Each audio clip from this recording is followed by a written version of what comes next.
centro del país en furgonetas o caravanas de motor.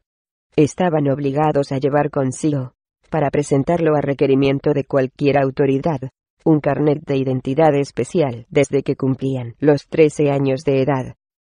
Este carnet fue abolido el 1 de enero de 1971, después de una fuerte labor propagandística que acusaba al gobierno francés de prácticas de discriminación racial. De hecho, los datos personales que tenían que detallarse en el carnet incluían incluso medidas de contorno torácico y de la longitud de 2 de los dedos de la mano. Debería ser presentado a la policía o al alcalde de cualquier población francesa a su llegada, y cuando la abandonaran, no pudiendo permanecer en ninguna de ellas por más de 2 días. Collinón, 1961.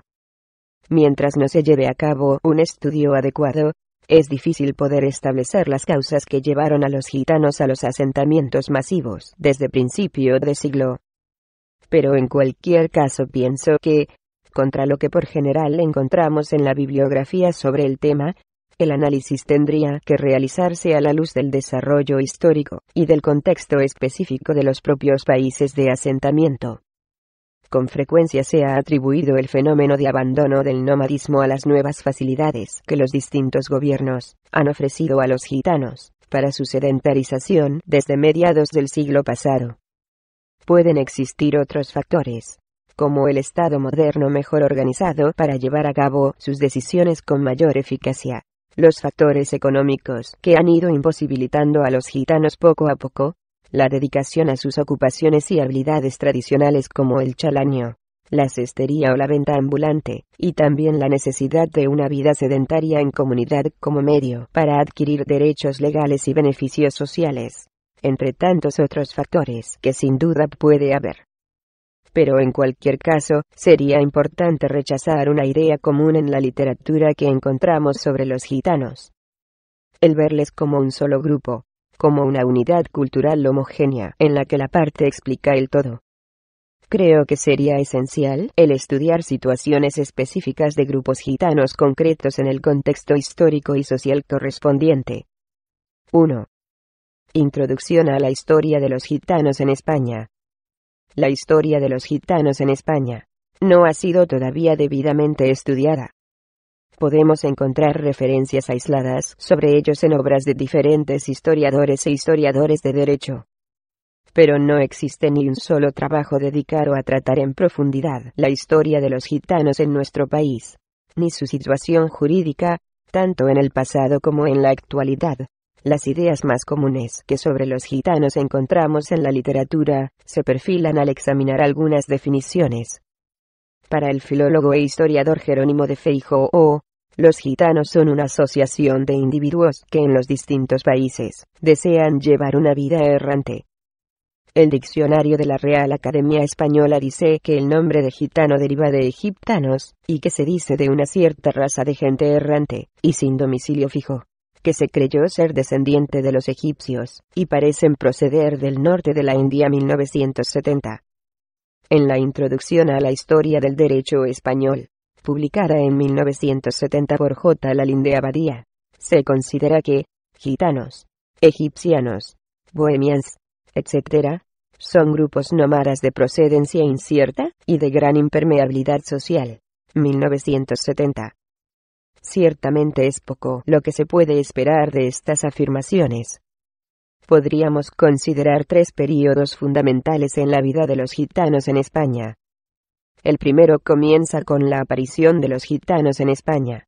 Parece ser que en 1415, hasta el año 1499, en que sale a la luz la primera ley en contra de ellos. Podría llamarse a este el período de aceptación de los gitanos.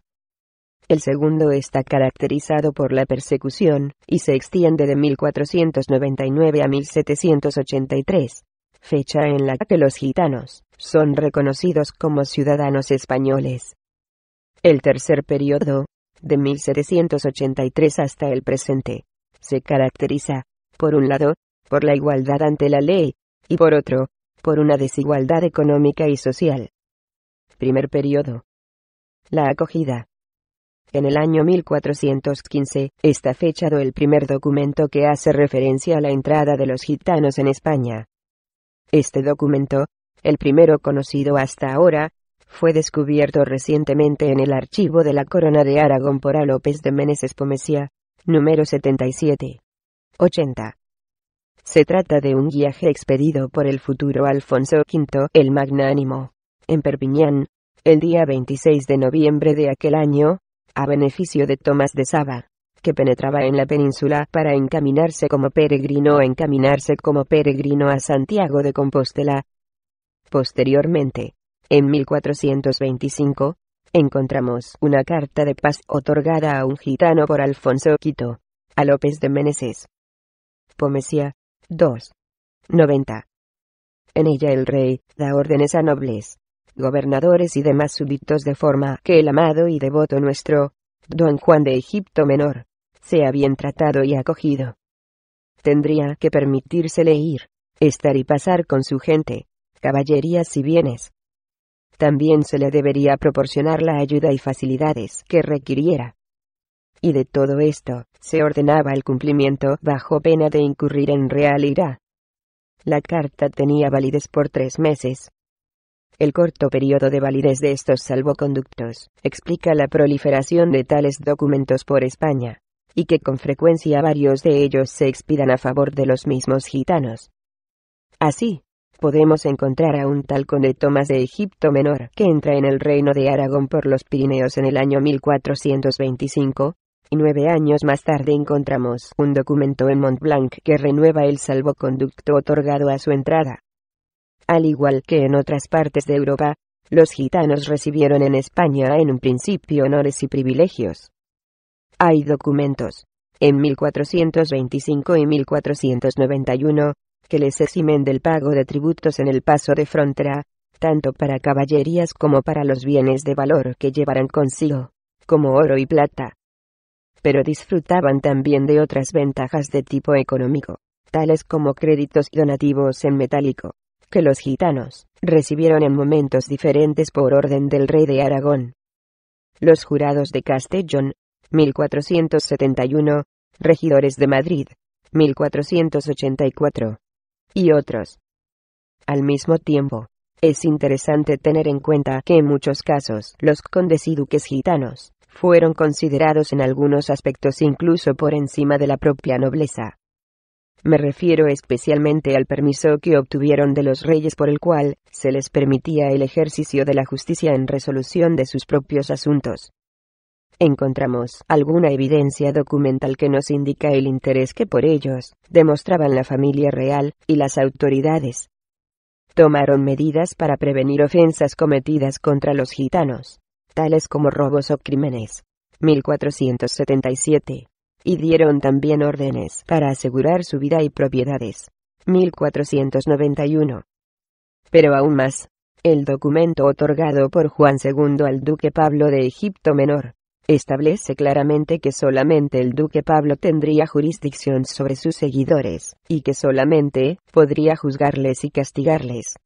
Se decía también en el documento que las autoridades del reino deberían estar dispuestas a obedecer las órdenes del duque cuando éste lo requiriera para castigar a cualquiera de sus súbditos. 1471. Parece ser que las luchas y peleas entre diferentes grupos de gitanos no eran ni mucho menos raras, y el príncipe de Aragón, el futuro rey Fernando el Católico, recibió la petición de un conde gitano para que le protegiera, ya que otros 3 condes gitanos le estaban buscando para matarle. Fernando le prometió ayuda, y por carta de paso, informó a las autoridades de que el conde gitano se encontraba bajo protección especial del rey. 1475. En algunas ocasiones encontramos una estrecha relación entre gitanos y nobleza. Ocurrían también entre los primeros gitanos que penetraron en Andalucía, siendo recibidos y homenajeados por el condestable de Castilla, Juan Mata Carriazo, 1940. Este fenómeno no solo es cierto en los siglos V y XVI, sino que alguna de la literatura biográfica del siglo XIX nos ofrece casos en los que un grupo de gitanos vivían bajo la ayuda y protección de un noble, e incluso de algún noble que vivía como vagabundo con los gitanos. La causa no ha sido hasta el presente bien analizada, pero podemos sospechar que será muy diferente en el siglo XIX a las que pudieran originar tal situación en la segunda mitad del siglo V. El número de personas que, según los documentos, componían aquellas bandas que por primera vez entraban en el país varía de 12 a 100 personas, aunque en muchas ocasiones se refieren simplemente a su entrada en gran número.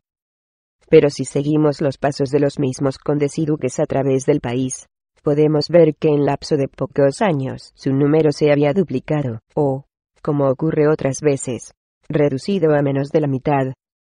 Es imposible, dado el objetivo de este trabajo, indagar sobre las razones para estas variaciones numéricas, pero podemos sospechar que varios factores pudieran haber contribuido a ello, tales como las luchas entre bandas, las disensiones internas, y también la incorporación al grupo de personas no gitanas, hecho que brevemente se apunta en algunos manuscritos.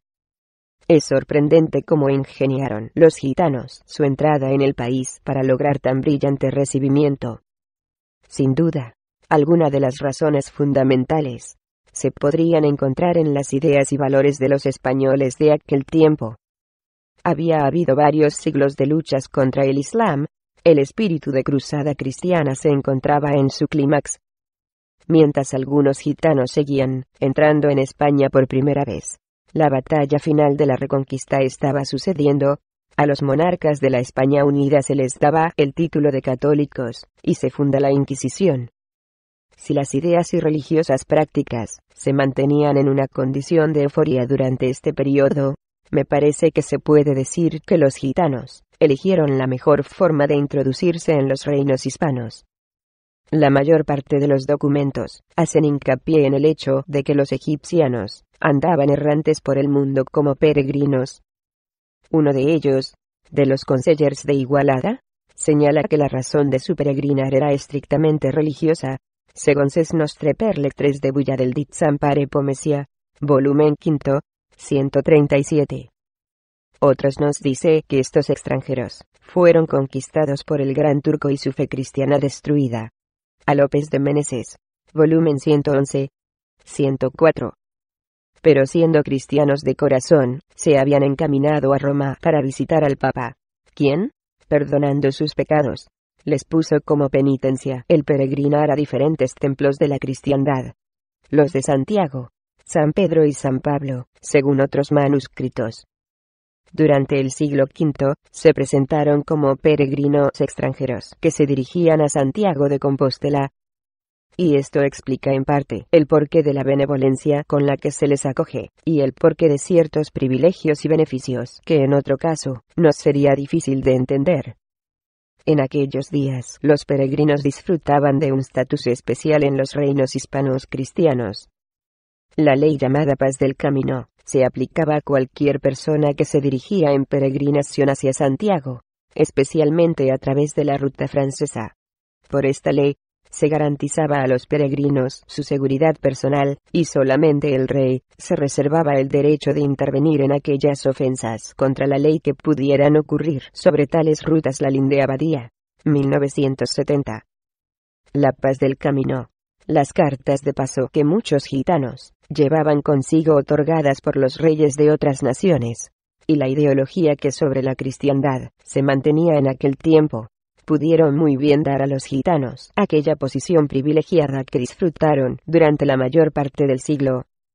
Hasta la década de los 90 del siglo V, la mayoría de los gitanos llegaron por la ruta de Santiago. Invariablemente se hacen llamar de Egipto Menor. Los documentos también se refieren a ellos en muchos casos como bohemians, adoptando la terminología francesa basada en aquellos que llevaban las cartas de Segismundo de Bohemia. Pero desde los años 80, otras bandas de gitanos habían aparecido por la costa mediterránea y recibían el nombre de grecianos. A López Meneses indica que así como los egipcianos llegaban a los Pirineos provenientes de Europa Central, los grecianos de Europa Central, los grecianos llegaban por el Mediterráneo, procedentes de los países costeros. Pomesia, volumen 2, 104. Las primeras de estas bandas de grecianos estaban conducidas por Juan de Costa, que había huido de Grecia, escapando de las invasiones otomanas. le fue concedida una carta de paso en la que se le reconocía cierta autoridad